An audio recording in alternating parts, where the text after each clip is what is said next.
Most of us know that he's known as the godfather of environmental justice, and he's written 18 environmental justice books.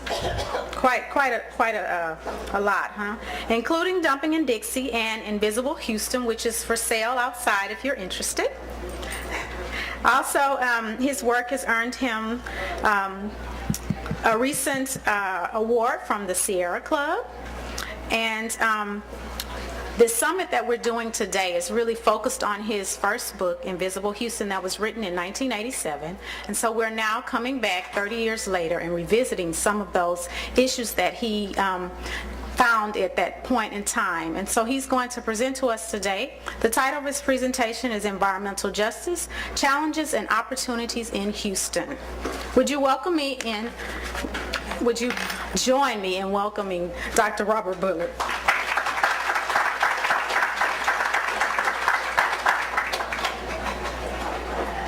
Thank you very much. Good morning. Okay, this paper presentation is co-authored by two of my colleagues, Dr. Glenn Johnson and Dr. Danae King, who you just heard from. Environmental justice challenges and opportunities in Houston.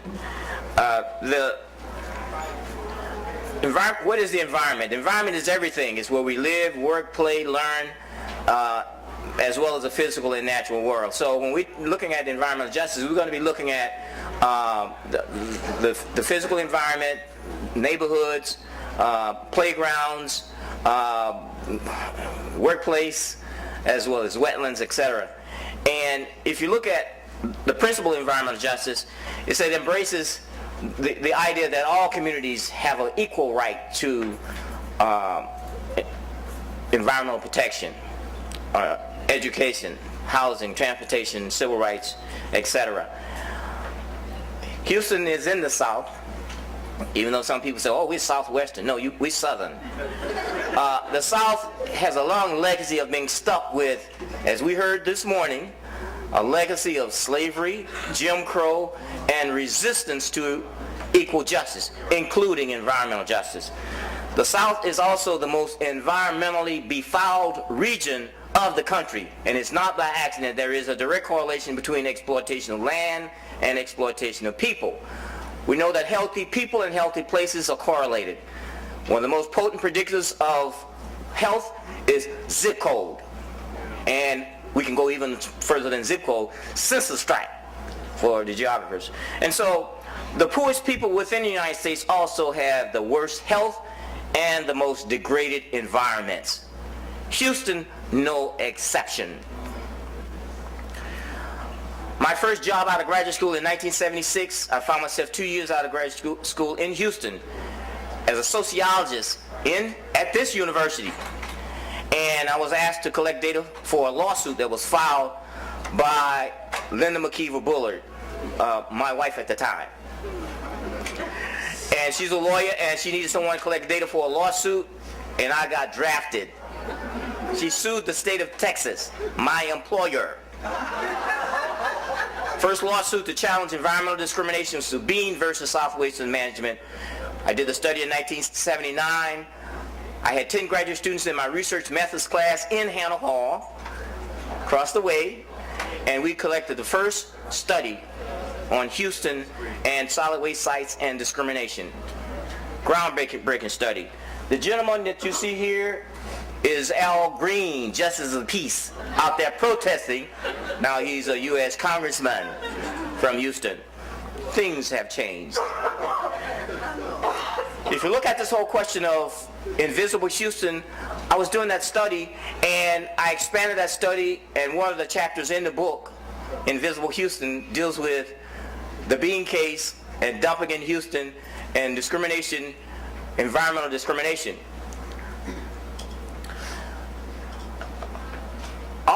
When we did this study, all five of Houston's city-owned landfills were located in black neighborhoods. All five out of five. 6 out of 8 of the city-owned incinerators are located in black neighborhoods. 3 out of 4 of the privately owned landfills are located in black neighborhoods. 82% of all the garbage disposed in Houston from 1920s up until 1978, when that lawsuit was filed, was located in black neighborhoods. 82% of all the garbage went to black neighborhoods. Now, I've traveled all over this country. I've never seen 82% of anything good, libraries, good schools, in black neighborhoods. We always get all the things that other people don't want. And for planners, and I'm the dean of a school that has a master's and a PhD program in urban planning, we call those locally unwanted land uses, LULUs. All the LULUs are disproportionately located in our neighborhoods. Here's a map, a chart that shows you where the landfills and incinerators are, and there are certain council districts that get most of the things that other people don't want. You ever heard of District B? You heard of District D? Landfills. One of the first disputes that first black city council member in Houston had to deal with was a landfill, Kirkpatrick's Dump, located up in Cashmere Garden. No, I'm sorry, Trinity Garden. If you look at the privately owned landfills in Houston from the 70s, 1978, when the lawsuit was filed, you can see that all landfills located in communities of color. There are 2 landfills right now that accept solid waste in Houston. 100% of all the garbage in Houston right now, 2013, goes to landfills located in black neighborhoods. And they're all 2 of them are located in District B, McCarty Landfill and Whispering Pines. Type 1 landfills, even when Houston sends its waste out of the city, it shifts it to communities of color. Illegal dumping. In 1978, when we were doing this study, 1979, illegal dumping was a big problem in 1979. I come back to Houston 25 years, fast forward future, first thing I get calls from city councilmen, can you help us with what? Illegal dumping. I said, damn, I dealt with that 25 years ago. You still got it? They still illegally dump. They know where the areas are. Once an area is identified with unofficially zoned for illegally dumping, Houston doesn't have zoning, but it has what's called, it has unofficially zoning. And we know where they are. If you look at the fact that we were able to retrieve data from the city solid waste department, 311 calls. These are calls where people are calling and say, there's an illegal, people have pushed stuff out the back of the truck, there's illegal dump over here. We got data from 2008 to 2011. There were 18,000 calls, 18,367. And we did a map of them and tracked them. District B, D, and H seem to be the hot spots. Places that are so compatible with illegal dumping. 59% of all the calls in 2008 was and 66% in calls from 2008 to 2011. This is a map of all the calls, and you can see certain areas geographically. There are not very many calls, and there's not very many illegal dumping. I mean, there's something about if you have a landfill in your neighborhood, and historically you've had landfills over the period of time, landfills attract garbage. We don't know why scientifically. But this is a map of the illegal dumping, and you can see the dark areas represent the hot spots. It also represents dark areas represent where we live. If you talk about the fact that toxic waste and race in the United States, we did a study in 1987. United Church of Christ did a study in 1987, national study, found that race was the most potent variable to predict where hazardous waste facilities are located. Not income, not property values, not whether or not you had a PhD or whatever, but race. Race. And in 1987, about a third of the residents living within a 2-mile radius of a commercial hazardous waste facility were people of color. About 1/3. That's about 34%. We updated that study in 2007, and what we found is that thing has gotten worse. Nationally, 56% of all the residents living around 2-mile radius of a commercial hazardous waste facility were people of color. When you add the clustering effect, 2 or more facilities, that number jumped to 70%. Well, what about toxic waste and race in Houston? What does it look like? In 2007, Houston actually was number 3 on the list of having the number of commercial hazardous waste facilities. LA was first with 17, and Detroit was 12, was second, and Houston came in third with 10. However, Houston had the second highest percentage of minority residents living within a 2-mile radius of a facility. Almost 79% of the residents who live within a 2-mile radius of these hazardous waste facilities were people of color, African Americans and Latinos. In 2013, look at the numbers. 82% of the residents who live within a 2-mile radius of a commercial hazardous waste facility in Houston were people of color. 82%. That's 8 out of every 10 person that lives within 2 miles of these hazardous facilities were people of color. And the vast majority of residents, that is from 74% to 97% of the residents who live within these 2-mile radius, in 6 of the 7 facilities, you had this high concentration, this hyper-segregated neighborhoods that hosted these facilities. This map washes out a bit, but the red area, the dark area, represent where most of these facilities are located. The dark areas, mostly African American and Latino. If you look at the facilities, there were 4 facilities in District I, the chosen district for these commercial hazardous waste facilities. So all of the toxic waste is not randomly distributed, and it's not equally distributed. It's not equally shared. So when we talk about polluting facilities as neighbors, there are other ways you can look at it, not just hazardous waste facilities. There are other facilities, toxic release inventory reporting facilities. These are facilities that produce chemicals, and they are so dangerous that they have to report to the federal EPA. And looking at the pattern in Houston, in 1990 there were 124 of these facilities. In 2000 there were 126 of them, and in 2011 there were 85. You can see the number of pounds going down from 10 million pounds to, in 2011, there's 1.4 million pounds.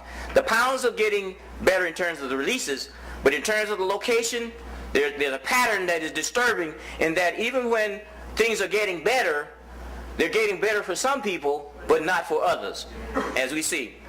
The share of facilities located in heavily minority areas, that is, heavily minority, we're talking about hyper-segregated. These are areas where greater than 75% minority, has not changed much over the years. In 1990, 79% of the residents who live within a 2-mile radius of these facilities were people of color. In the year 2000 and 2011, it was 80%. So there's been a steady fact that these facilities remain polluting people of color. However, the share of releases, even you got a fewer number of facilities, the share of releases actually changed, and not in the right direction either. The share of releases in heavily minority areas increased over the 3 reporting periods. And 90% in 1990, 95% in 2000, and 94%. In other words, in 1990, 90% of the releases were in people of color communities. In 2000, it went up to 95%. And in 2011 data shows that it's 94%. 94% of the toxic releases in Houston are in those heavy communities of color neighborhoods. And this is a chart showing you graphically what happened from 1990 to 2011 in terms of the releases as well as the facilities. Here's a chart showing you the dots. The dots, it means bad. You don't want a dot. But the dots are heavily concentrated in the red areas, the dark shaded areas. And if you would, the heavy shaded areas are correlated. This is 1990, correlated with high concentration of people of color. This is 2000. The same pattern holds true in terms of where the dots are. The dots are in the red. Not good. and this is 2011. Very similar pattern. It's hard to see on this map, but that's the pattern in terms of where the facilities are. We actually did a calculation of the 10 most polluted zip code and the 10 most polluted census tract. We reported the 10 most polluted census tracts. In other words, if you go all the way down and say a census tract, we say that's a neighborhood, the most polluted. You know, Houston likes to brag about we're the number one when it comes to job creation. We're number one when it comes to. Okay, now we say, well, okay, which city census tracts are number one when it comes to pollution? Nothing to brag about, but something to be concerned about. Again, if you look at the most polluted, we're talking about census tracts where, in the case of the top 10, look at all of them, the vast majority of them are heavily populated by people of color. The top 10 most polluted. And there are concentrations, for example, in and we know where they are. I mean, this is not rocket science, it's not smoke and mirrors, it's not magic. We know where they are geographically. You know, we're talking the ship channel, we're talking industrial, we're talking high concentration, but we're talking neighborhoods adjacent to fence line and on the front line. So if we talk about how do we create just and sustainable communities, we have to address the fact that Houston is unlikely to become a sustainable community until it addresses the issue of justice and equity, fairness, and the legacy issues. Houston is becoming a greener city. It is becoming greener. But what about those invisible neighborhoods? What about invisible Houston that has all of this pollution? You can dress it up, put a bow around it, and perfume spray what it is. It's still a dump, a garbage facility, a sanitary landfill. Sounds good, but there is nothing sanitary about a landfill. Polluting facilities adjacent to and your neighbor. Fences do not make good neighbors if you live next to a polluting facility. Pollution doesn't stop at the fence line. And so we have to address these hot spots. And with GIS and with research, we can show you where the hot spots are, and that's where the targeted enforcement needs to occur. Sustainability must address equity and of overburdened communities, communities that have borne the brunt of this city's industrial growth and wealth, and that wealth has been gained on the backs, but not just the backs part of the anatomy, the lungs, the breathing apparatuses of people who live closest to and near these toxic facilities. And so this whole idea of how do we create opportunity out of these challenges, it means that coming together, bringing the research scientists, working with communities that are on the fence line, not telling them what they need, not leading them, but working with them, providing resources for them in support of their movements, in support of their goals and opportunities, help build their organizations and support them, having our students work with them. Students they can get a grade, but they get more than a grade. They get information and they gain knowledge and sensitivity about what's happening to their communities. This is very important, and I thank you very much.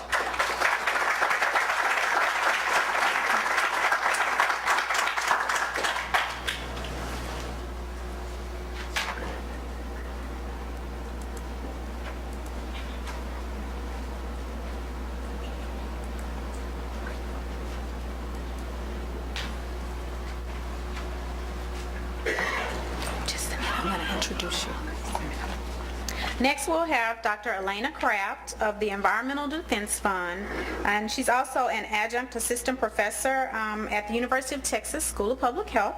Her expertise is in air toxics, and she has been focused really on the port area in the Houston area and in the southeast and other EJ communities. And as we saw in Dr. Bullard's presentation, that port area is District I, and we saw District I quite a bit.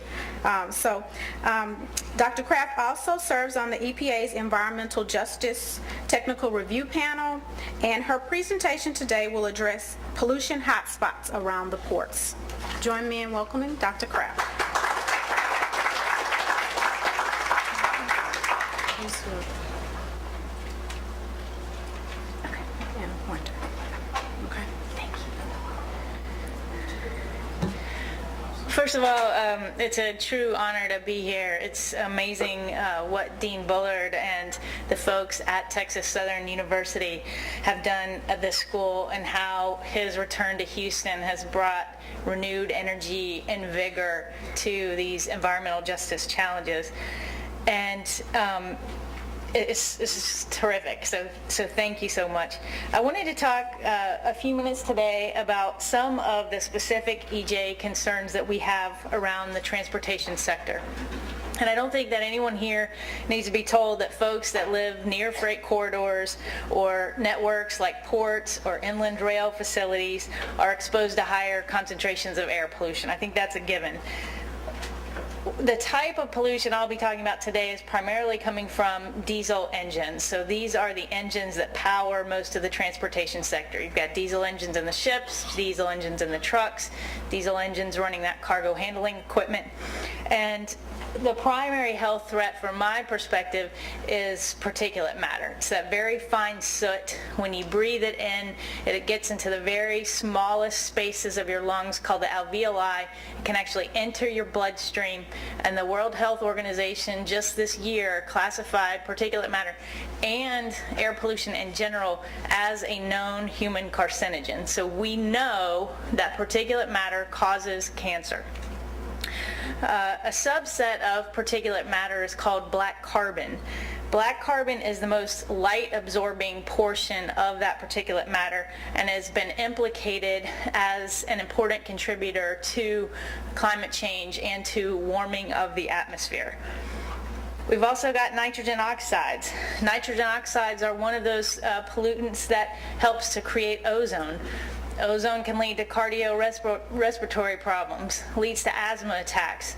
African Americans have the highest rate of asthma as a demographic group in this country. And then, of course, other toxics like benzene, butadiene, formaldehyde, other carcinogens that are all part of that suite of compounds that are mixed together as part of the combustion process from those diesel engines. And looking at this map, these are counties that highlight, in the United States, that highlight where the ozone standard is exceeded, where the majority of scientists believe that ozone is too high, that it is not protective of public health. And you can see that we're covering quite a large percentage of the country. And in many of the areas where you don't see anything, in likelihood that might be because there's not a monitor there. And it's no surprise that many of these areas are around ports and other hotspots. So this map overlays where there are different counties that exceed the federal health-based standard for particulate matter as well as for ozone, so kind of a double whammy area. And you can see where most of those areas are located along the coast, along areas where you would see high population centers.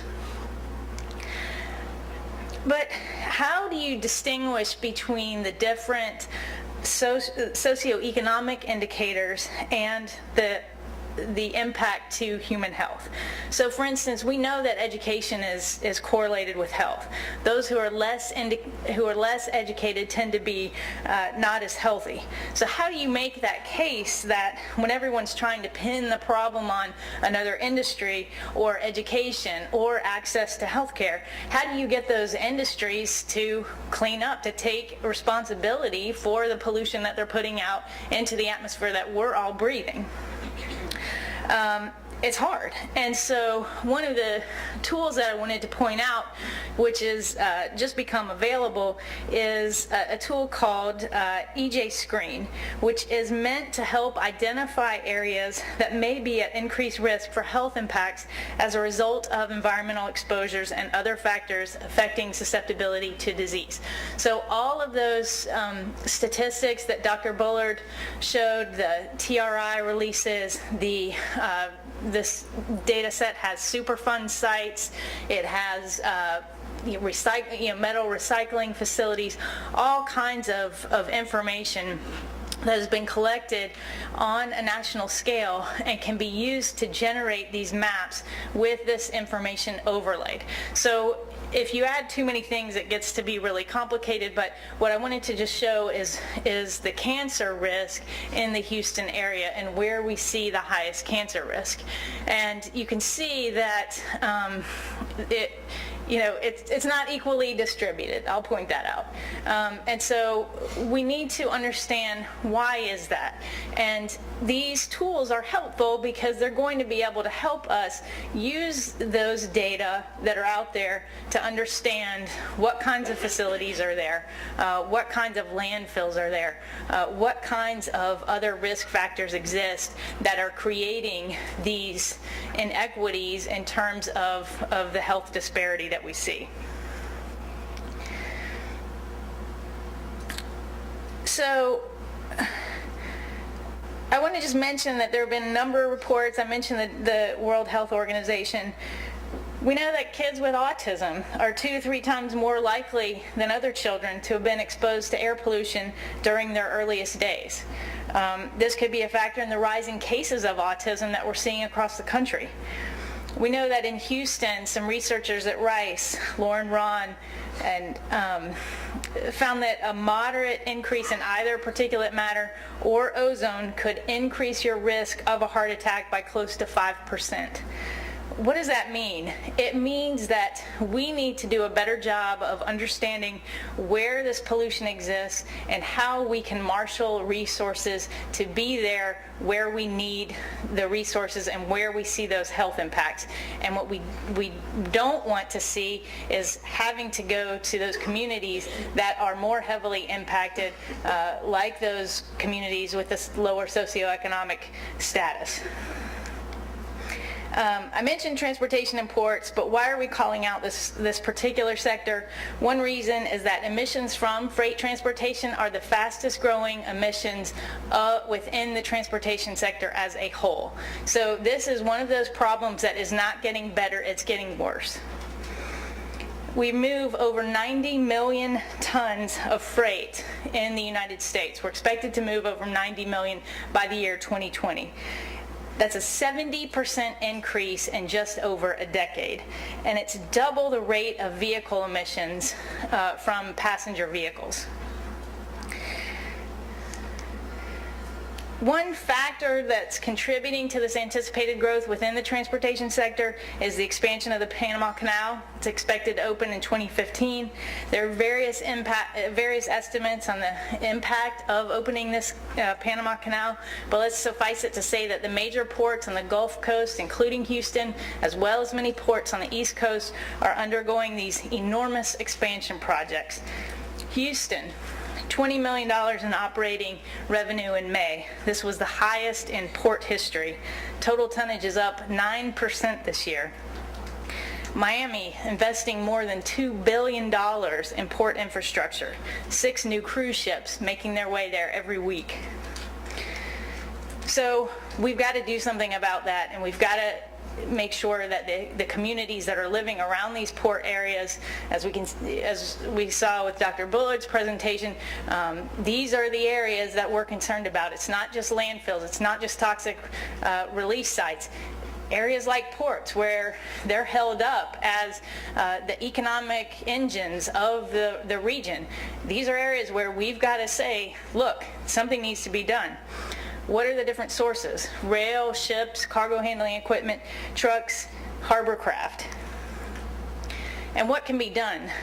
Well, one of the things that's happened over the years is that EPA has strengthened some of those engine standards for the diesel equipment. The problem is that while many of those long-haul trucks, the trucks that are moving East Coast to West Coast, have transitioned to that newer equipment, the older equipment, the more polluting equipment, is sitting around at the port, driving 2 or 4 miles every day, 3,000 trucks a day at the Port of Houston. And I want to show what a good policy can do for transportation.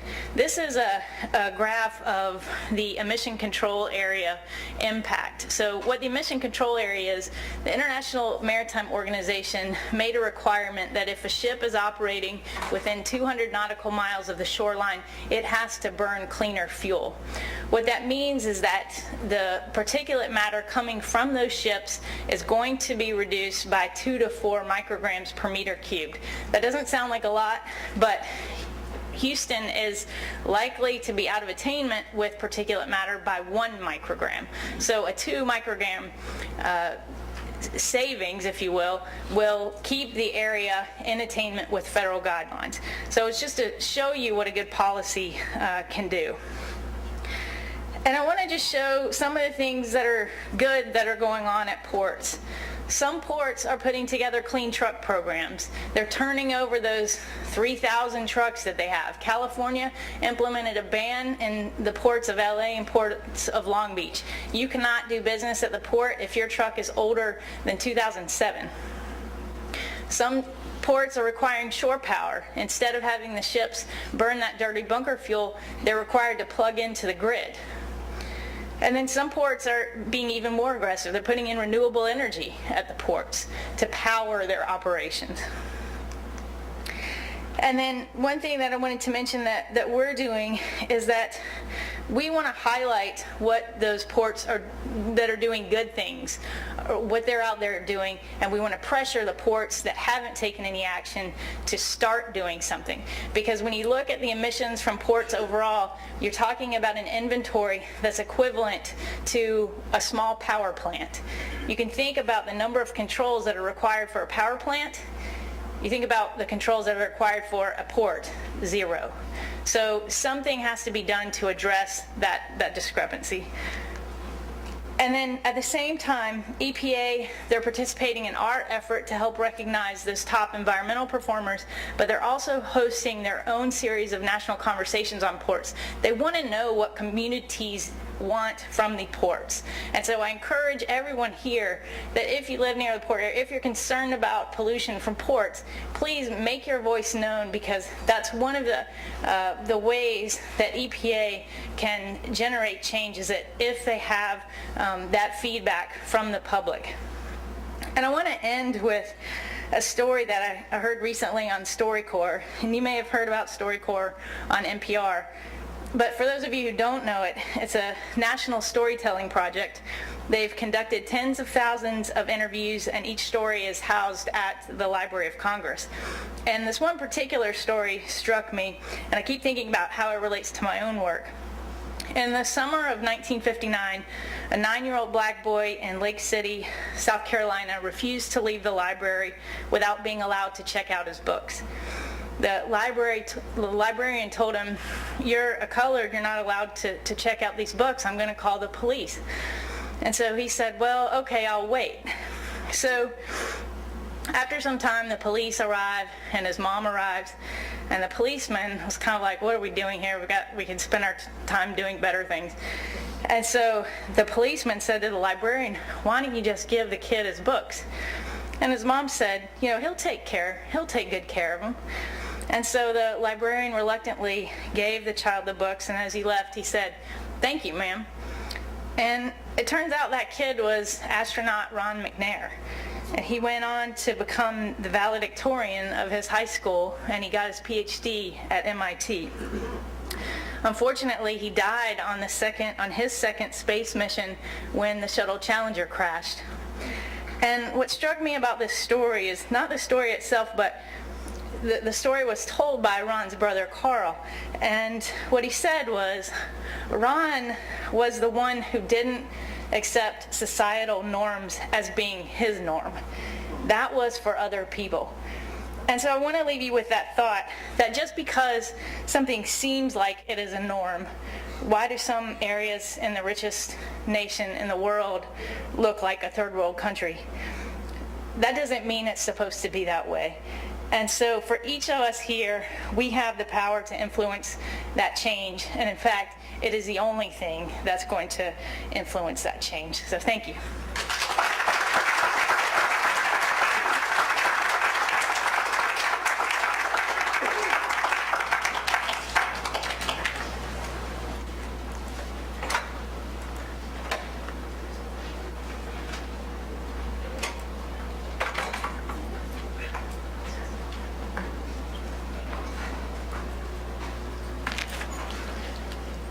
Our next speaker will be Mr. Adrian Shelley. Mr. Shelley received his law degree from the UT School of Law, and as an environmental lawyer has focused on the field of clean air litigation. He served as the environmental director and counsel for State Representative Jessica Farrar during the 82nd session of the Texas Legislature. And he will present today on environmental justice in port communities as well. Join me in welcoming Mr. Shelley. This advances, that's your corner. All right. Okay. All right, thank you, Danae, and I want to thank our host today. It's a real honor to be here and to share the stage with some real visionaries on this subject.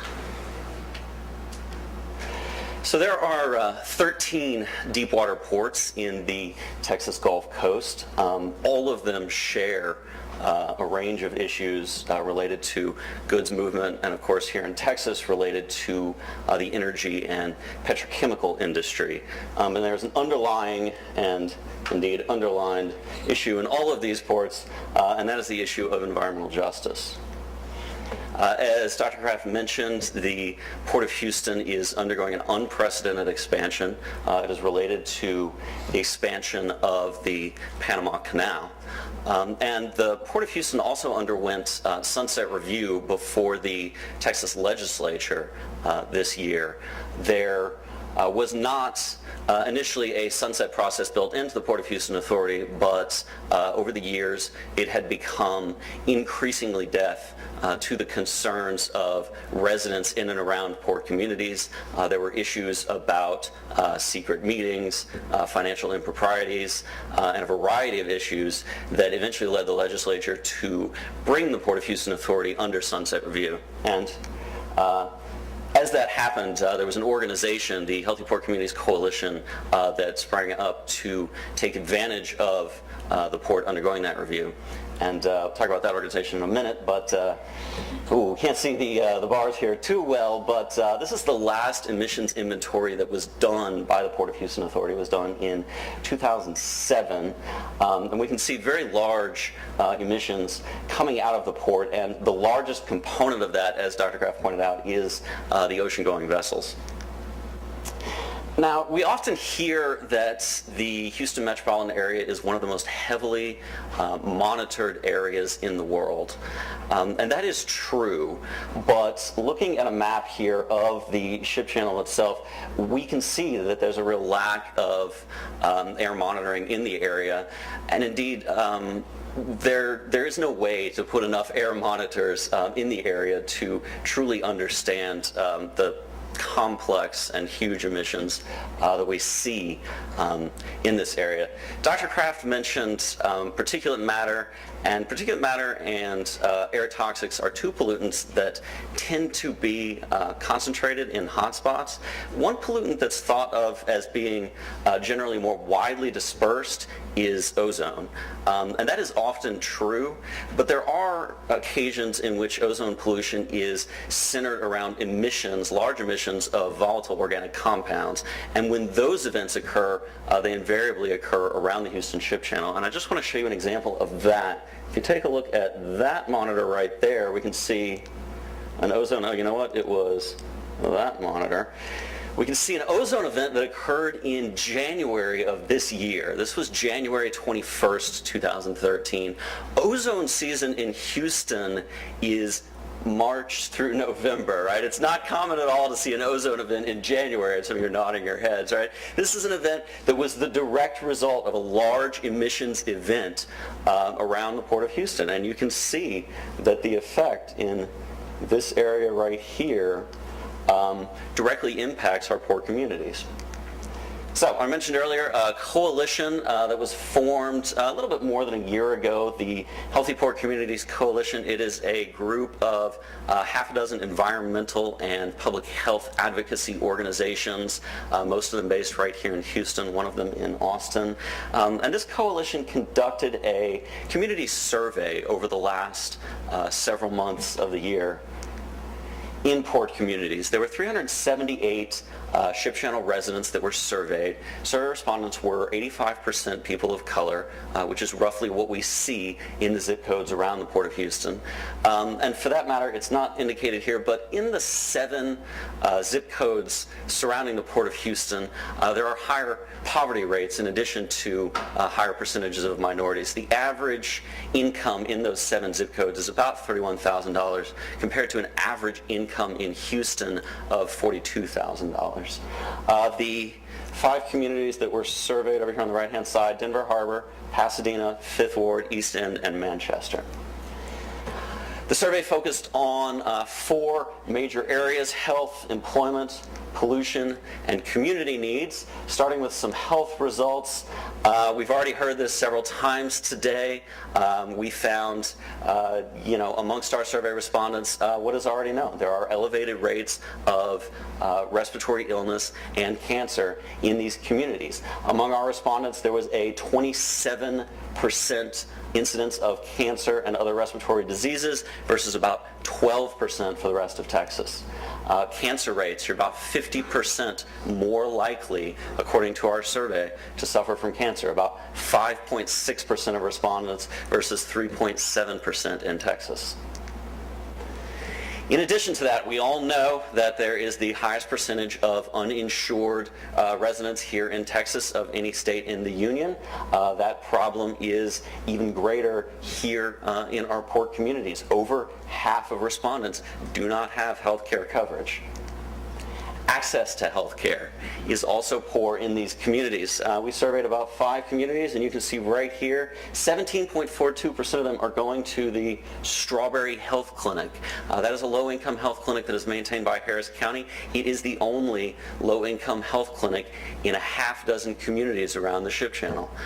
Respondents told us stories about waiting for months in order to get an appointment at one of these health clinics. And God help you if you need a referral for a specialist. You're looking at several months to see a GP in order to get that referral, another several months before you can see your specialist. There are a couple of, they're not indicated in here, but there were respondents who were traveling to Mexico for health care. There were respondents who were using Google to learn as much as they could about their health problems because they simply did not have access to low-income health care. Employment. There's an overwhelming need for employment opportunities in these communities. 40%, you can't see the number in there, but it's about 40% of households had an unemployed resident. The Houston rate of employment is lower than the national average. Houston rate is 6.1% of individuals. 40% of households in our survey had an unemployed resident. There is overwhelming perception that there are not enough employment opportunities in these communities. 70% of respondents cited a lack of employment opportunities and a lack of job training. 61% of respondents said there were more opportunities for job training needed in their communities. Dr. Graff mentioned that phrase that we hear often, economic engine. The Port of Houston is supposed to be the economic engine of Houston and of Texas. It is not an economic engine in the households that it borders. There's an overwhelming request for job training in these communities. Something like 80% of residents asked for job training opportunities. We would like local industries to invest in their neighbors. We need job training, we need educational opportunities so that local residents can take advantage of those highly skilled and long-term jobs that are available with this expansion. Pollution, of course, we already know is a major concern in these communities. 76% of people are concerned about the 18-wheelers they see in their communities. Some of these roads see thousands of trucks every single day. They present immediate safety risks and long-term health risks. There's also a huge concern about pollution from train and rail yards. Pipe yards, refineries, chemical plants, fully 83% of respondents were concerned about the impacts of these sources on their health and well-being. And finally, community needs. Overwhelming responses here. More than 90%, and in some cases more than 95% of respondents expressed a need for opportunities, health clinics, jobs, job training, and community oversight to reduce pollution.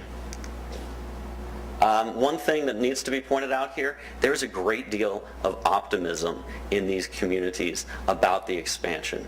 More than 80% of respondents believed that the expansion at the Port of Houston would benefit their communities and their lives. There are a lot of kind of stark messages here today. There were some stark messages in our survey and in our respondents, but the overwhelming theme is one of optimism. We have an opportunity here for the expansion at the Port of Houston to benefit these communities and the lives of the individuals in them. Our recommendations for the Port of Houston Authority: number one, the authority needs to serve as a leader in this region.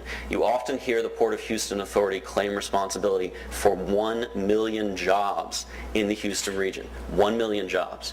When you ask the Port of Houston Authority, what responsibility are you taking for the pollution in these communities, they will say, well, the Port of Houston Authority is only responsible for 15% of the cargo that comes in and out of the Port of Houston. They don't say we're responsible for 15% of 1 million jobs, right? But they're responsible for 15% of the cargo, 15% of the pollution, 15% of the health effects, 100% of the 1 million jobs, right? So we want them to take 100% of the responsibility in the Port of Houston to make changes. The Texas Commission on Environmental Quality has a whole host of recommendations for the Port of Houston Authority that have not been adopted. We want them to follow the TCQ's recommendations and our own recommendations. We heard a lot about diesel trucks. Diesel trucks from years 2010 and newer are 80 to 90% cleaner than diesel trucks from 2007 or before. A diesel engine can last for 1 million miles, 30 years. A diesel truck from 2007 can easily be on the road in 2037, belching out pollution as if it was a truck from 1957. We can't have that. They've already gotten rid of them in Los Angeles. It's still the largest port in the nation. We can do it here too. The Texas Emissions Reduction Plan, 80% of the trucks are owned by individual owners and operators. This is their livelihood. They are reluctant to get rid of their older trucks and buy new ones. The Texas Emissions Reduction Plan will provide them with money to assist in that effort. And of course, we have one healthcare clinic in the area. We need more healthcare clinics. We need them to be funded by local industry. Job training programs, local hiring, traffic management, and reduction. These are our recommendations. They have been done elsewhere. They work. They will not cause the economic hardship that is claimed. It's already been done in LA. We want to see it happen here. That is it. Our organization wants clean air so our economy, our quality of life, and our children can thrive. We want that for the Port of Houston, and we want that for everybody in Houston. Thank you.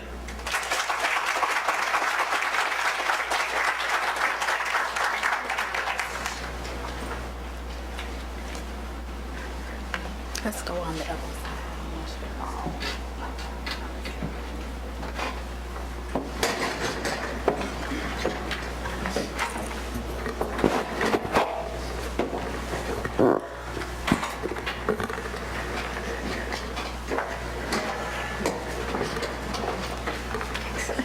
We've heard some interesting data and information today, and I just kind of jotted down some of the themes that kind of emerged from all of the presentations. And so we kind of saw that pollution seems to be affecting our EJ communities. Those communities are comprised of people of color. We know that they have a high percent minority. They seem to be faced with illnesses such as asthma and cancer and cardiovascular disease. There was a focus on the expansion of the Panama Canal, both from the residents' perspective in terms of them seeing that as an opportunity, but also from a perspective of our researchers who show it as potentially a problem in terms of increasing pollution in terms of TRI facilities and TRI releases, so releases of more pollution basically. And then these communities seem to be affected by a lack of insurance and access to care, as well as opportunities for employment. And so I just wanted to kind of point out the themes, and we will now ask our panels for questions. We move...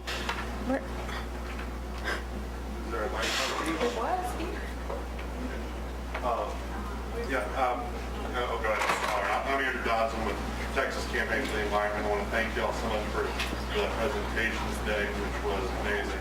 I actually learned a lot too. One thing I wanted to note is that, as I understand, when the Port of Long Beach improved their truck standard, all those trucks that were no longer out there, they moved them over here to Houston, and now they're putting them in Houston. So, really important to see what we're talking about. Something that we've been working a lot on, we work a lot on waste issues. Dr. Bullard, of course, has been a leader on the information around those. And we've been specifically opposing the one bin for all proposal from the city, which would concentrate all the city's waste into a single new facility, which they propose a gasification facility, which is a form of waste incineration, what I call a garbage removal. It's a new refinery for East Houston, but instead of turning petroleum into gas, it's turning garbage into gas. What are your thoughts on this proposal? What should we be doing about this? What is the future of environmental business?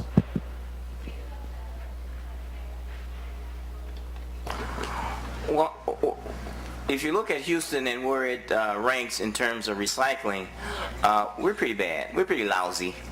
And I think the investments and the leadership that we should be promoting is to really move forward with an aggressive recycling program so that households have opportunities and take responsibility to recycle, and not some unproven fantasy one bin experiment. I think we need to really step up to the plate and do what a lot of other cities have done, is to really go forward with a proven strategy, and that's real recycling. Yeah, there's an interesting brand, I think, of kind of pessimism and optimism that has led to this one bin program. I think that it shows some pessimism about our ability to increase recycling rates here in Houston. We're at about 17%, and we've fought hard over the last 40 years to get to that 17%. And I think that there's maybe some pessimism about our ability to get any further. And then, as Dr. Bullard said, there's optimism bordering on fantasy in this program. It strings together a series of unproven technologies, and if all of those technologies were to come together and work for the first time in history, right, it would be a fantastic program. But the fact is, at this point, we just don't know. So we're eager to see what happens with this program, and we'll leave it there. Yes, I would like to know, based upon your research and based upon your work over the years, what have been the most challenging counter arguments for your positions on economic justice and sustainability? And I mean more specifically in terms of ideological and economic arguments, in terms of consumer choice, in terms of productivity, in terms of the free enterprise, things of that sort. Thank you.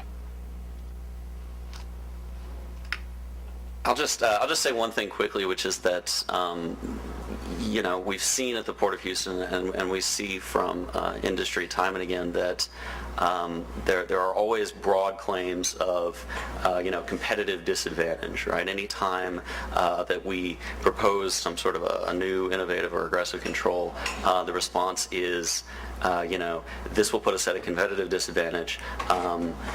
And that's what we heard out of LA and Long Beach. And as I mentioned, that it was proven not to be true. It was, and it still is, the largest port in the nation. And it has done an amazing job of putting in new technologies to reduce pollution. So I think that, history has demonstrated that a lot of these claims of competitive disadvantage are unwarranted. I guess I just want to add that when the Port of Houston released their economic reports outlining the millions of jobs that they were personally responsible for in the Houston area, we actually contacted the consulting firm that they had contracted with to do that report, because in fact some of the work that we had done was did create jobs at the port, and we didn't feel like they were included in that assessment. And so we just wanted to have a conversation about the data that they had used and what were the inputs and so forth, and were refused a meeting. And so I guess I think as Adrian pointed out earlier, we can't just accept the good and not have any accountability for the bad. And so when we're talking about these numbers around jobs and the economy, first of all, we need to be able to verify those numbers and to have folks feel like there's some transparency that those numbers are real. And then on the second side of that, I think we also need to make sure that if we're going to claim responsibility for jobs and the economic health of the entire region, then we also need to have some accountability for the pollution and the impacts that our operations have on the communities around the port. And I think that is the piece that we have not seen the port take very good leadership on. And so we are all trying to press forward in that way.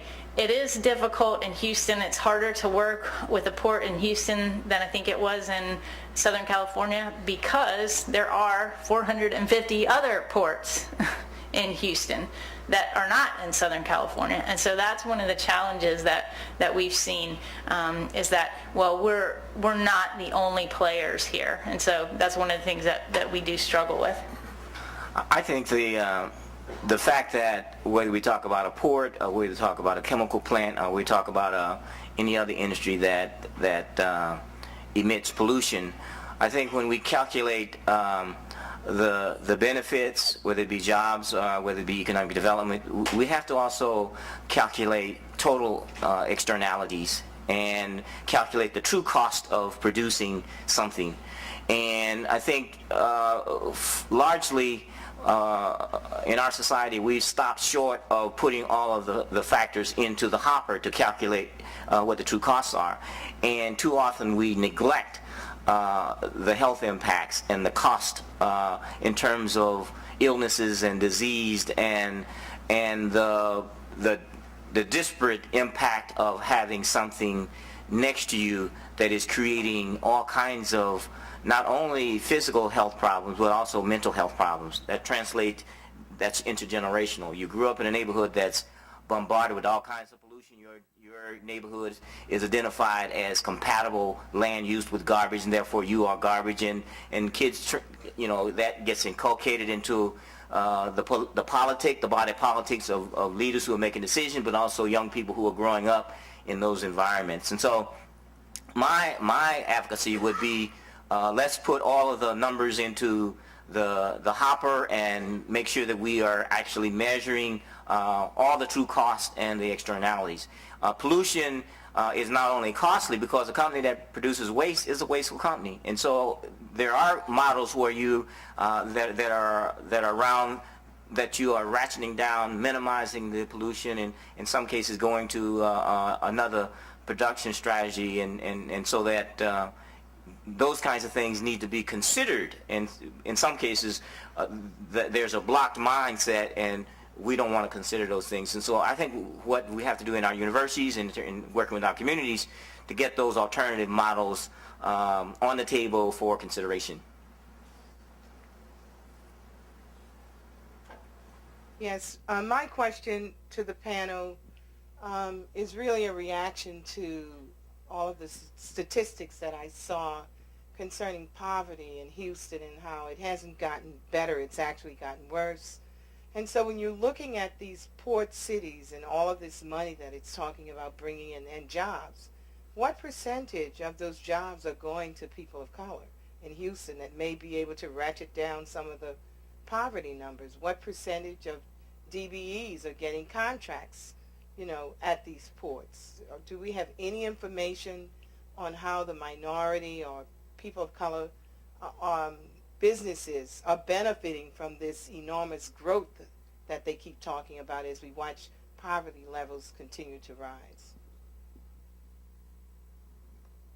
Well, let me just give you a little footnote in terms of what data are not collected after the U.S. Supreme Court ruled that, race is a no-no, and the fact that some governmental agencies stop collecting data and some organizations dismantle their affirmative action set-aside programs and their DBE, women program, disadvantage, and they are now retooled and renamed, so it's hard to even get data to identify if the organization is a minority-owned firm or whatever, and so it's not impossible, but I don't think there's a concerted effort to really track that information and to reach certain goals, not quotas, goals. And so there's been a disincentive.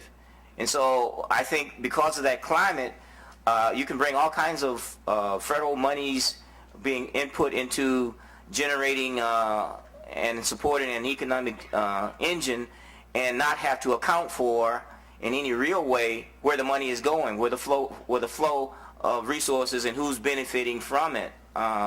You can get generic numbers in terms of these are how many jobs are created, but in terms of to what extent are there minority contractors and whether there are whatever groups that are benefiting, that's something that has been lost, and I think a lot of the governmental agencies and entities are reluctant to even collect that data or even have it available so that organizations out there can actually use it and challenge them and grade them on where they are. I think you bring up a great point. I guess I wanted to make one comment that several years ago the port had issued a public bond to build out some of their Bayport terminal. And it was a $250 million bond that the taxpayers paid. And part of what the port said that they were going to use that money for was for environmental projects at the port. Well, when they were questioned directly about what were those specific projects that were a benefit to the environment, the port would not share any of that information. And so one of the things, even under an open records request, and so one of the things that I think we should all do a better job of is holding the port accountable for having to explain how they're spending our money and where it is going and whether these economic benefits that they're reporting are valid and transparent. And I don't think that has happened in the past, and I think that is one thing that we should add to the Ports Coalition effort, is to call for that greater transparency, because the fact is it doesn't do any good for the port to keep saying these things when no one can verify or validate it. Dr. Fagan has the mic. Okay, hold on. Yeah, Bob, one of the striking things to me in looking at Houston's history is how much federal money went into building up the petrochemical industry and the Port of Houston. That's the mythology of the free enterprise city. It just doesn't exist, right? The petrochemical industry was built by huge federal subsidies, especially during World War II and after World War II. The Port of Houston has had huge federal subsidies over its lifetime. Is any of that used to argue why not bring in federal aid, the Affordable Care Act, for example, health care clinics, go after federal money to deal with the externalities, which are really internalities, right? Yeah. Let me just take a stab. Yes, I think, standing up here on the podium and standing as a dean of a policy school, for me, those are questions that are ripe for policy, and working with organizations, advocacy organizations that are out there working on healthcare issues, working on issues that impact communities in terms of resources, in terms of jobs, job training, all those things.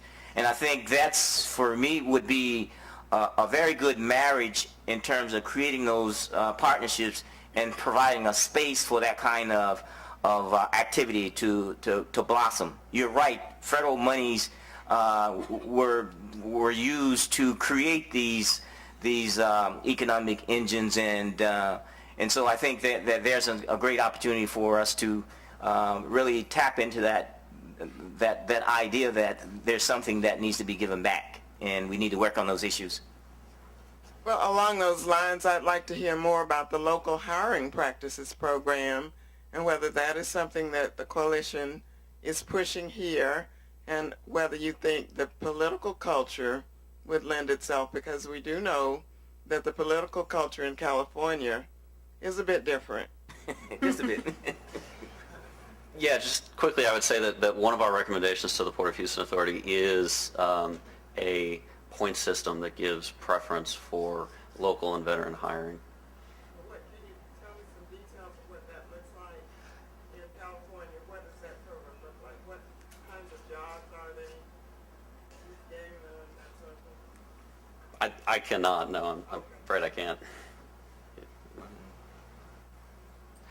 If I may, I just want to share one thing quickly that goes to the prior question. It's just kind of an anecdote that demonstrates the power of local organizing. There is a government subsidy for pollution control projects that are undertaken at chemical facilities, and Valero, which is the largest independent refiner in the world, attempted to retroactively take advantage of this subsidy to the tune of about $100 million in local taxes that it was going to claw back, much of which would have come from local schools.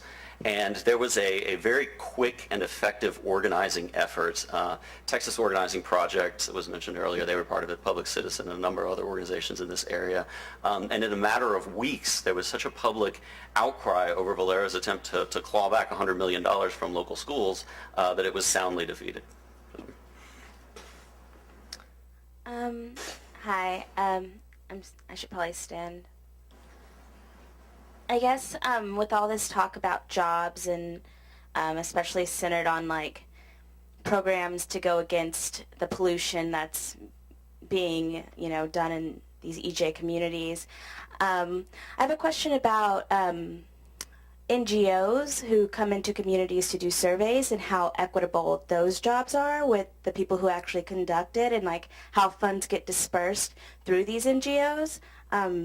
Just a question, because I work with Tejas, and we are shoestring budget, and so I was just curious how that job creation within those NGOs are equally and equitably distributed as well, because when we go and do research, we do require people to go out and canvass and do these things, but it's hard for us to receive funds for doing that. So I was just wondering about even those jobs that are stimulated by trying to be proactive against, pollution in these communities. Like, how can we work with that? It's also because most of those NGOs aren't people of color NGOs. So that's just another question that I have towards that. Well, let me be more, I guess, general in terms of what I've learned over the last 3 decades in working from a university standpoint and using the community-based participatory research model and working to using a community empowerment model, so that when we develop research projects and grants that are in support of the work in EJ communities, the EJ communities become an equal partner, and it's built into the grant in terms of resources.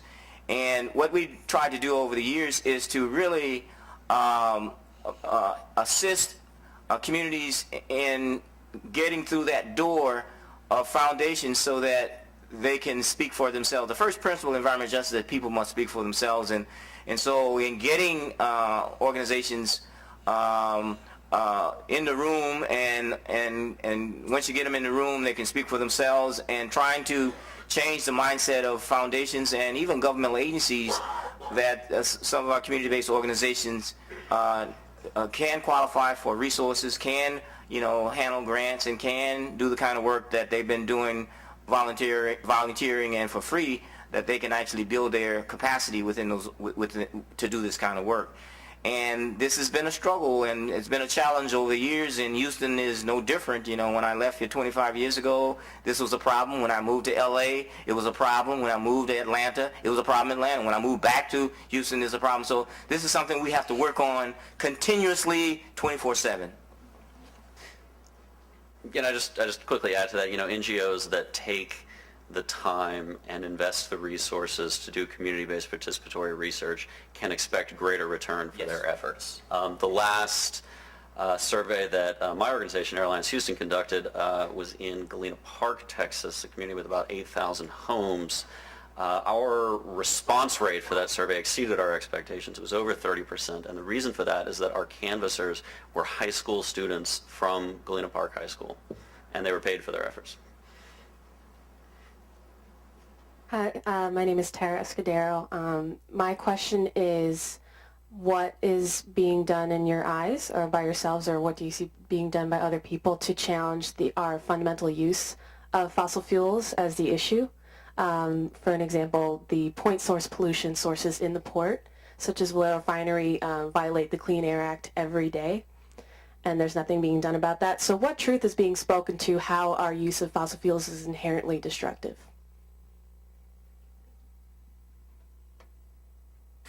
Well, Dr. Bullard mentioned earlier internalizing the costs of fossil fuel use, and unfortunately, a lot of the ways that that's done these days is through litigation and legal wrangling. Make it more expensive to build a coal plant by suing everyone involved, and that's unfortunately not the best way to do it, but it is one way. Well, I just add that in our recognition program for ports that are doing good things, like using shore power, for instance, one of the things that we're trying to demonstrate is that if you continue to use fossil fuels, if you continue to use these fuels that are not renewable, that at some point will not be here anymore, then you by definition are not running a sustainable operation. And so one of the things that we're trying to advocate for is this transition to becoming truly sustainable. And there are economic opportunities for ports that are looking to the future. For instance, if you were to sell a ship solar power when they come to your port and they plug in, that's a revenue generating opportunity for you. And so instead of burning that dirty bunker fuel, the ship is actually purchasing power from you. And so trying to highlight those kinds of visionary moves that we see at some ports. We're seeing some ports put in wind power. We're seeing ports put in solar power. Why not highlight those and show those as huge success stories? And so that's, I guess, one of the strategies that we feel like is important, because we want to make sure that that we're not just getting stuck in this. We have to have fossil fuels. We're always going to have fossil fuels, and we can't live without fossil fuels. That's not what is truly sustainable. So I think that was a good question. Yeah. I think also that we also have to really take it home. We're a university of about 10,000 students, and we want our students to understand the issue of what's driving force behind global warming and climate change, and the fact that there has to be a transition period, and we're talking about just transition. We want to get our students in our campus ready for that transition. And so the fact that we're in a building, a School of Public Affairs, we're working, hard to try to get, either solar panels or wind established on this campus, and to have this building be the first building that we move forward in getting that done. Renewables. We want to, walk the talk and what is it? Walk the talk and walk the walk. We want to make it an example. And so I think we have to, most of our students on this campus are students of color, and some of them are environmentalists and some of them are not, don't see themselves as environmentalists, but I think the fact is that we want to really position ourselves to lead in some of these areas, and the only way we can do that is to get our students involved, get our faculty involved, and just roll up our sleeves and work. I just want to go back to the title of the conference, Invisible Houston. I think these environmental impacts, health impacts, social impacts, they really are invisible in our community. There's a huge amount of data. Most of it's contained in the private laboratories of individual researchers. It's not in a forum that a normal person either has access to or can understand. I think a lot of good work could be done to put the information in forms that are understandable and get it out there. The public interface is lacking in Houston. Yeah, as a matter of fact, we have a project with the USCAN and with the Kellogg Foundation. It's a translational research project. It's actually gathering all the data on certain issues like climate change, like energy, renewable energy, etc., and then putting it into a format that's easy, digestible, and using the different markets, the different media, using social media, but also using radio, using television, using community-based organizations to educate and inform. And that project is one of the projects. It moves from Texas all the way across the Gulf Coast and up the mid-Atlantic, where HBCUs are located and the communities where they are located working in a partnership. That's our Climate Education Community University Partnership, CCUP. And that's an initiative that we have started, and it's a planning grant to work on these issues and inform the population. And once people have the information, people are intelligent enough to say, we're going to make the right decision. This is in our own best interest, and we can't say, they can't say that we didn't know. And so that's one of our projects. This is an area where the universities and the NGOs could partner more effectively, come together as a community. There's another invisible part of this puzzle, and that is there is a Port of Houston Authority, and that's an appointed body. And it's been in the hands of good old boys for forever. So the question is, really, this is the infrastructure of power. To what extent, we've talked about what ought to be done, but there's the part of how it stays the way it is, the decisions that are made that keeps it in place, and there's no responsibility for these social and environmental and kind of consequences. Have you thought about or begun to work on trying to pressure or what I would call choke points where the decisions are made, the Port of Houston being a very specific body? Yeah, there's 7 commissioners on the Port of Houston Authority, and I mentioned earlier the Port of Houston sunset legislation, which enacted a suite of ethics reforms at the commission and term limits for the first time on commissioners. And 4 of the 7 commissioners immediately termed out. They have all been replaced.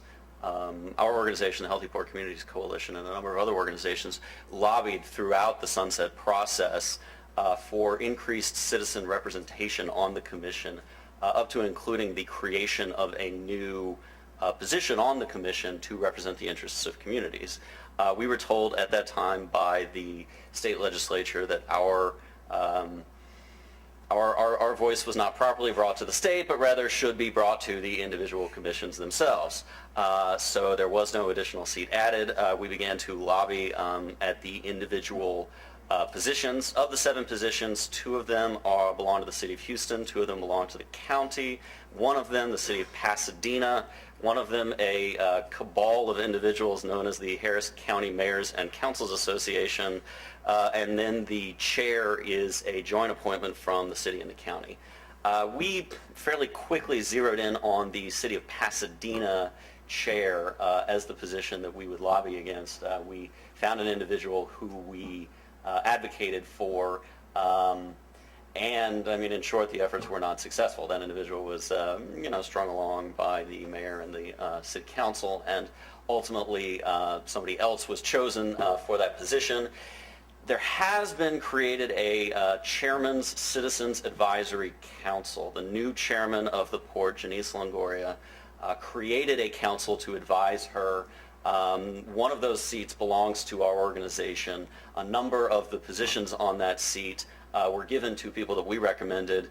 But another one of those positions is one of the former commissioners who just termed out under the new sunset legislation. So it awaits to be seen what will happen with that council, but at least on that front, we're optimistic that there will be some changes made. We are approaching lunchtime, so we only have time for one more question. Sorry. My question is concerning we as a concerned body.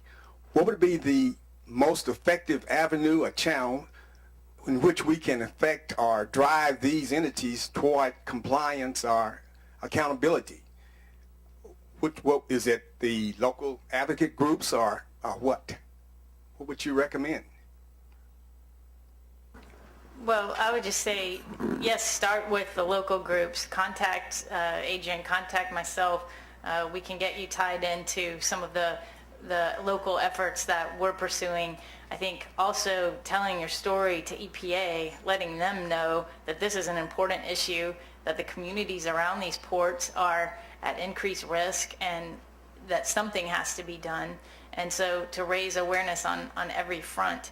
I think that's one of the things that has been an issue in Houston, and California did a much better job of the community organizing portion of their advocacy. They got a lot of people together, and we have just started those efforts in Houston, but I think that needs to grow and needs to become a more powerful force. Yeah, I think there's no substitute for organizing and coalition building and having a diversity of entities at the table: universities, organizations, churches, civic clubs, neighborhood associations, all kinds of groups who identify this as their issue and own the issue and drive the issue. And I think they can create. Even though there's no cookie cutter method for this, there's no by the numbers. I know Texas is not California. When I left Houston, I went to L.A. And so having multi-ethnic, multicultural, multiracial organizations that are coming together with a unified goal of making change and reducing the kinds of emissions and making a healthy community. Those are things I think we can organize around, but it's going to take resources and it's going to take a will and a commitment. I think Houston is ready for something like that. We already have the seeds of that, and so we need to build on it and expand it. They were laying down in the streets in L.A. Thank you to the panelists for another enlightening panel discussion. I just wanted to end with a kind of a take-home from Dr. Kraft's story that she told us. We must not accept societal norms as our norms. Join us for lunch. We'll be crossing over to the Childhood Development Building. Thank you. Oh. Okay. I thought you had a question. You said go with it. I'm sorry.